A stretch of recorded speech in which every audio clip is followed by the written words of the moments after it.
बिस्मिल्लाहिर्रहमानिर्रहीम। आज का हमारा टॉपिक है डिफ्यूजन। पहले हम डिफ्यूजन को डिफाइन करते हैं। The net flow of atoms, ions और molecules from a region of higher concentration to a lower concentration is called diffusion. Solid के अंदर एटम्स, आइंस या मॉलिक्यूल जब हायर कॉन्सेंट्रेशन वाले रीजन से लोअर कॉन्सेंट्रेशन वाले रीजन में मूव करते हैं तो इस प्रोसेस को हम कहते हैं डिफ्यूजन। डिफ्यूजन सॉलिड के अंदर एक प्रोमिनेंट प्रोसेस नहीं है। गैसेस के अंदर ये ज़्यादा प्रोमिनेंट है, उसके बाद liquid and the least prominent in solid. अब ये किस किस फैक्टर पे डिपेंड करता है? तो नंबर 1 ये डिपेंड करता है कॉन्सेंट्रेशन ग्रेडियंट पे, नंबर 2 टेम्परेचर पे, नंबर 3 टाइम पे, number 4 impurities and vacancies with in the crystal. अब पहले हम डिस्कस करेंगे कि ये कैसे कॉन्सेंट्रेशन ग्रेडियंट पे डिपेंड करता है। तो हम सपोज करते हैं कि हमारे पास एक सॉलिड क्रिस्टल है, जैसा कि ये ऊपर फिगर में दिखाया गया है, और इसके अंदर इम्प्योरिटीज़ या वैकेंसीज हैं। फर्दर हम ये सपोज करते हैं कि सॉलिड क्रिस्टल के अंदर concentration gradient of impurity atoms और वैकेंसीज है। What is concentration gradient? तो कॉन्सेंट्रेशन ग्रेडियंट का मतलब है चेंज इन द वैकेंसीज और impurity atom with respect to distance. अब यहाँ पे यह हमारे पास क्रिस्टल है, तो इसमें आप देख सकते हैं कि अगर हम लेफ़्ट टू राइट जाएं तो पहला जो प्लेन है इसके अंदर कोई वैकेंसी नहीं है।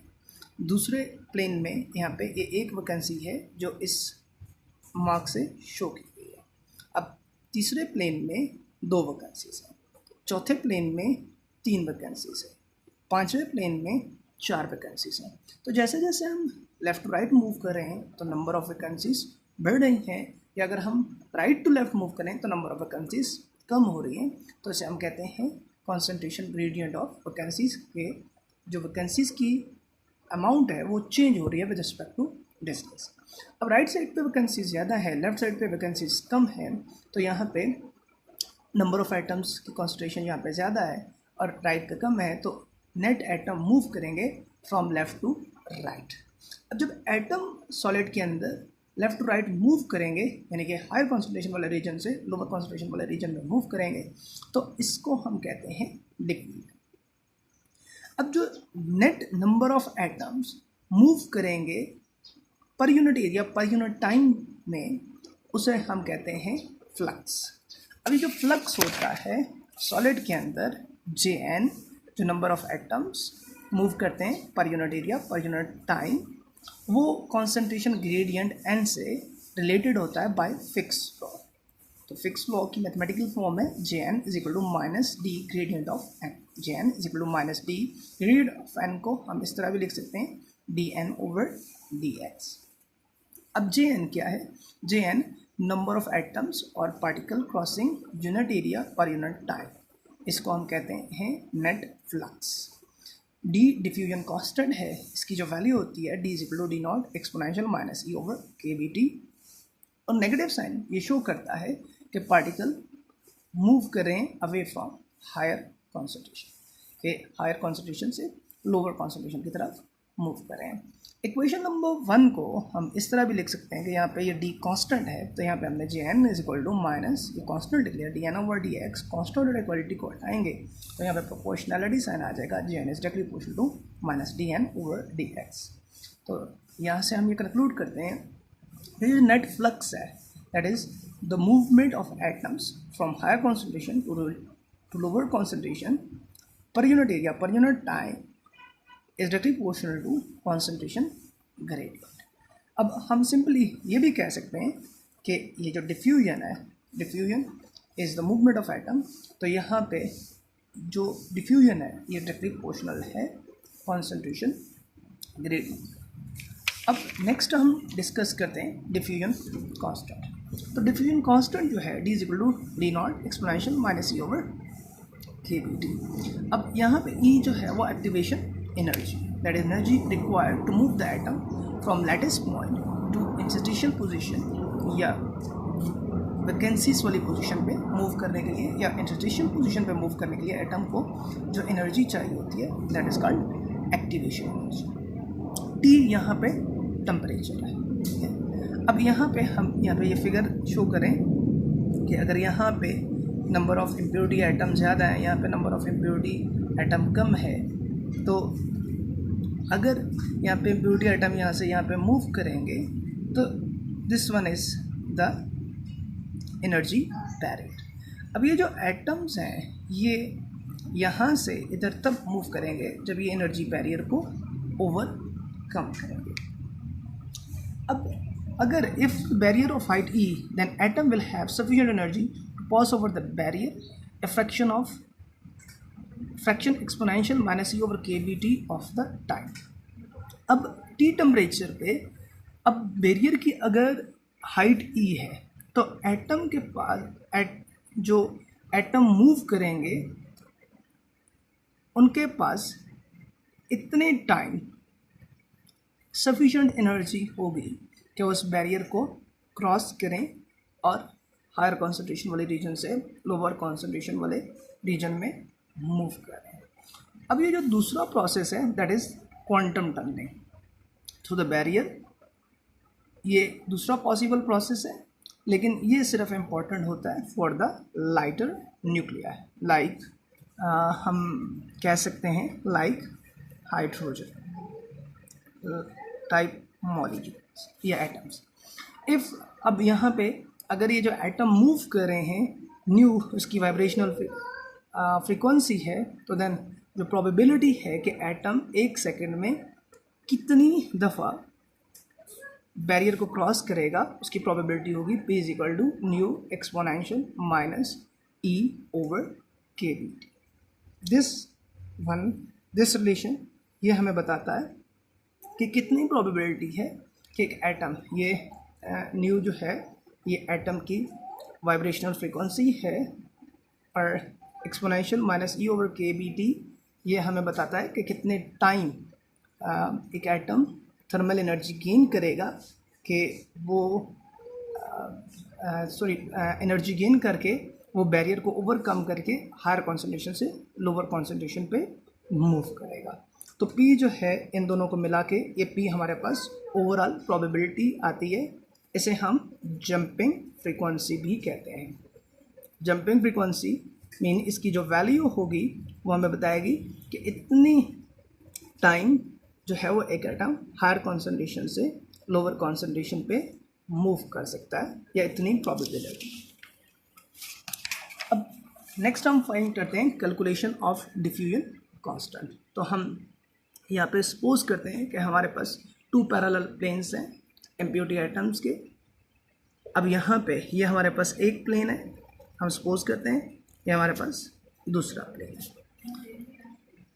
अब इन दोनों के दरमियान जो डिस्टेंस है दैट इज़ A। यहाँ पे जो इम्प्योरिटी आइटम की अमाउंट है वो है Sx, और यहाँ पे जो इम्प्योरिटी आइटम की अमाउंट है Sx प्लस A।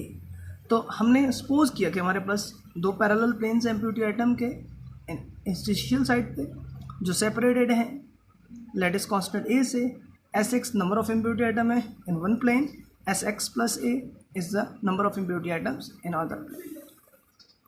अब यहाँ से जब हम इधर से इधर जाते हैं, लेट्स सपोज ये डिस्टेंस है x, ठीक है। तो ये जो ds ओवर dx है change in impurity atom with respect to distance, या हम ये जो चीज़ है ये क्वांटिटी हमें बताती है इम्प्योरिटी आइटम का चेंज बढ़ना या कम होना विद रिस्पेक्ट टू डिस्टेंस, या पर यूनिट लेंथ भी हम कह सकते हैं कि जब हम लेफ़्ट से राइट पे जाएंगे तो जो इम्प्योरिटी आइटम पर यूनिट लेंथ पढ़ेंगे वो हमें ये क्वांटिटी बताएगी। या अगर हम राइट टू लेफ़्ट आएंगे तो जो इम्प्योरिटी आइटम की अमाउंट कम होगी वो हमें ds ओवर dx से पता चलेगी, that is change in the impurity atom with respect to distance. अब ये जो है ये हमें बताता है कि इम्प्योरिटी आइटम का चेंज इन यूनिट लेंथ, कि 1 मीटर में कितने इम्प्योरिटी आइटम चेंज हो रहे हैं। तो हमारे पास जो टोटल लेंथ है वो है A इन 2 प्लेन के दरमियान। तो यहाँ से यहाँ पे आएंगे या यहाँ से लेफ़्ट टू राइट जाएंगे तो कितने इम्प्योरिटी आइटम बढ़ेंगे, तो वो होगा change in impurity item along A, that is A into D S over D x. ये यूनिट लेंथ में जो एटम चेंज हुए, ये ए लेंथ में जो एटम चेंज होंगे A D S over D X. तो फिर हम एस एक्स प्लस ए को हम लिख सकते हैं कि एस एक्स प्लस ए, यहाँ पे इम्प्योरिटी आइटम की तादाद थी एस एक्स, और जब यहाँ से यहाँ पे हम मूव किए हैं यहाँ से इधर, तो जितने इम्प्योरिटी आइटम बड़े हैं उनकी तादाद है D S over D X. तो इसमें इस क्वांटिटी में अगर ये ऐड कर दें तो ये वाली क्वांटिटी आ जाती है। तो हमने ये किया है S X plus A D S over D x is equal to S X plus A. तो अब अगर हम सपोज करते हैं कि n is the concentration of impurity atom, ठीक है, तो that is per unit length. Unit length में 1 मीटर लेंथ में अगर n कॉन्सेंट्रेशन है इम्प्योरिटी आइटम की, तो यहाँ पे a लेंथ है, तो उसमें जो हमारे पास इम्प्योरिटी आइटम होगी S x is equal to n a. अब हम इसको डिफ्रेंशिएट करेंगे d S over D x is equal to A D N over D x, यानी कि यहाँ पे अगर n जो है वो कॉन्सेंट्रेशन है इम्प्योरिटी आइटम की यूनिट लेंथ में, तो a लेंथ के में कितने इम्प्योरिटी आइटम होंगे, तो S X equal to N into A आ जाएगा। अब हमने इसको डिफ्रेंशिएट किया विद रिस्पेक्ट टू एस, तो D S over D X equal to A D N over D x. अब हम मल्टीप्लाई कर लेंगे ए इस साइड पे भी, दोनों साइड पे भी A D S over D X A square D N over D X. तो A D S over D X वो नंबर ऑफ इम्प्योरिटीज आइटम है, जब यहाँ से हम यहाँ पे जाते हैं तो ये चेंज होते हैं। That is a D s d x number of impurity atom between two parallel planes. The net number of atoms crossing between plane in 1 second is, अब यहाँ पे हमारे पास जो नंबर ऑफ एटम पास होंगे 1 सेकेंड में वो J n is equal to minus p a square D N over D x. ठीक है, अब ये हमारे पास क्या है, ये हमारे पास टोटल एटम है। अब यहाँ पे हम दोबारा ये फिगर बना रहे हैं, ये एस एक्स, ये हमने कहाँ से रिलेशन लिया, तो एस एक्स, ये एस एक्स प्लस ए। अब इन दोनों प्लेन के दरमियान जो यहाँ से लेके यहाँ तक नंबर ऑफ एटम्स की तादाद है वो A square, sorry number of impurity atom की तादाद है A square D N over D x. अब ये जो इम्प्योरिटी आइटम है ये यहाँ से इधर मूव करेंगे from right to left, higher concentration to lower concentration. अब यहाँ से ये टोटल नंबर ऑफ आइटम है और इधर से इधर मूव करने के लिए इनकी जो प्रोबेबिलिटी है वो p है। तो यहाँ पे प्रोबेबिलिटी को हम इससे मल्टीप्लाई कर लेंगे तो ये हमारे पास आ जाएगा the net number of atom crossing between the planes in 1 second, J n is equal to minus p a square D N over D x. अब हम p की जो वैल्यू है हम यहाँ से पुट करेंगे, इसको हम इक्वेशन नंबर, ये हमने ऑलरेडी पढ़ा हुआ है, दैट इज़ इक्वेशन नंबर 3।